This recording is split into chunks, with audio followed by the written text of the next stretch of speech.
Assalamualaikum warahmatullahi wabarakatuh. Kembali lagi di channel Prianto Panji.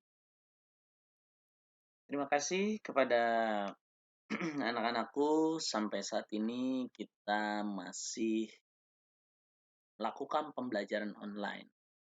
Kita hari ini akan melakukan pembelajaran Siskom atau sistem komputer, ya, dengan bab yaitu karakteristik memori. Nah, karakteristik memori itu uh, kalian pasti Pak, kita akan mempelajari apa aja gitu karakteristik memori gitu ya. Nih, karakteristik yang penting dalam sistem memori itu adalah yang pertama, lokasinya dulu. Memori itu lokasinya ada di satu di CPU, dua di internalnya, ya. Yang ketiga eksternal. Nah, kita biasanya banyak kita pakai yang di eksternal. Kenapa yang saya bilang banyak dipakai eksternal? Satu, biasanya memori itu eh, macam-macam ya. Ada kalau di CPU itu ada RAM, ada ROM, terus ada hard disk, ya kan? Nah, kalau di eksternalnya tuh yang biasa kita pakai tuh apa aja coba? Satu, dulu zaman dahulu nih, itu ada yang namanya disket. Disket. Disket itu memori eksternal tuh. Jadi dia pakai pita ya. Jadi nggak boleh tuh apa tuh namanya kalau misalkan si lempengan hitamnya itu kita sentuh, dia bisa rusak gitu. Jadi makanya dia ada penutupnya gitu pitanya. Nah itu zaman dahulu banget tuh eksternal tuh. Maksudnya untuk menyimpan eh, memori untuk menyimpan eksternal ya. Nah yang kedua eh, lalu muncullah disket. Nah, apa namanya? CD, bukan tadi disket ya, CD. CD muncul di CD. CD itu apa namanya? eh, kayak DVD kayak yang DVD atau CD itu. Nah, itu ada dua tipenya, ada CD, ada DVD. Nah, itu juga bisa menyimpan memori gitu. Jadi ada di kita taruh di CD-ROM gitu kan. CD-ROM lalu kita simpan di situ. Nah, kalau beda di situ ada CDR, ada DVD-R. Uh, Terus ada write, ada read. Ada yang cuman ngebaca, ada yang bisa dihapus dan bisa membaca gitu. Jadi kalau yang hanya bisa write aja, nggak bisa kita hapus itu beda itu. Apa yang membedakannya itu biasanya harganya yang beda tuh. Jadi eh, dan kapasitasnya juga pasti beda. Kalau CD dengan DVD itu pasti lebih besar DVD. DVD itu kalau nggak salah 4 giga, seingat saya.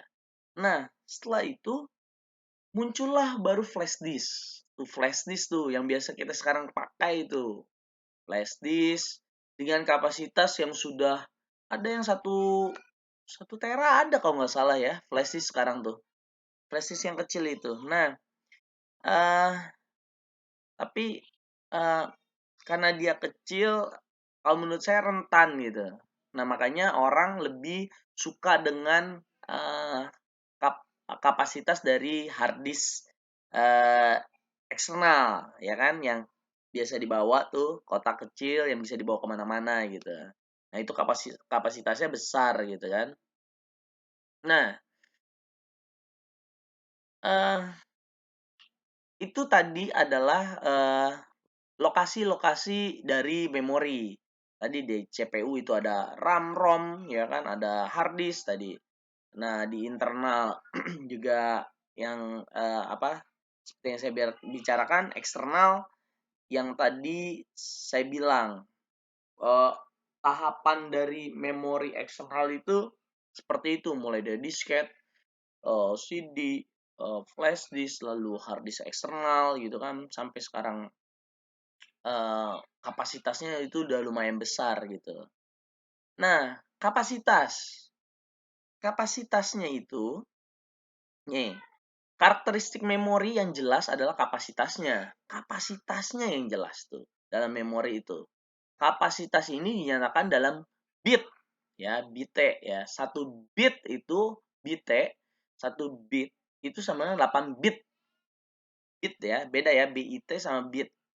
Nah, atau disebutnya juga adalah word. Nah, panjang word yang umumnya adalah ada nih panjang word itu ada yang 8, 16 dan 32 bit ya. Kapasitas eksternal memori biasanya dinyatakan dalam bit ya. Jadi nanti kalau ada pertanyaan bahwa kapasitas eksternal biasanya berupa apa gitu kan? Kapasitasnya berupa apa? Nah, kalian jawabannya adalah kapasitasnya berupa bit ya. Oke. Nah, metode sekarang. Metode akses. Metode akses itu ada metode sequential access ya, sequential access, yaitu memori diorganisasikan menjadi unit-unit data yang disebut record. Nah, waktu untuk mengakses record sangat bervariasi. Contohnya pita magnetik. Oke. Yang kedua, metode aksesnya adalah direct access. Nah, direct access itu apa? Setiap blok dan record memiliki alamat-alamat yang unik ya, berdasarkan lokasi fisik. Contohnya apa? Disk ya. Kalau tadi contohnya adalah sequential access itu adalah pita magnetik. Kalau direct access itu adalah contohnya disk. Oke. Yang ketiga, metodenya adalah random access. Setiap addressable location di dalam memori memiliki mekanisme yang unik dan pengalamatannya yang secara fisik wired in. Waktu untuk mengakses lokasi tertentu tidak tergantung pada urutan akses sebelumnya dan bersifat konstan. Ya. Lalu yang keempat, yaitu metodenya yaitu associative access. Sebuah word dicari berdasarkan pada isinya, bukan berdasarkan pada alamatnya. Contohnya adalah cache memory. Nah, jadi nanti kalau ada pertanyaan adalah sebutkan cache memori gitu kan. Cache memori itu adalah sebutkan yang word dicari berdasarkan pada isinya, bukan berdasarkan pada alamatnya. Nah, kalau pertanyaannya itu adalah, kalian jawabnya adalah cache memory, ya. Oke, lalu yang terakhir kinerjanya nih. Kalau dilihat memori dalam kinerjanya itu adalah yang pertama access time. Kita lihat dari access time-nya, waktu yang dibutuhkan untuk melakukan operasi baca atau tulis. Jadi beda tuh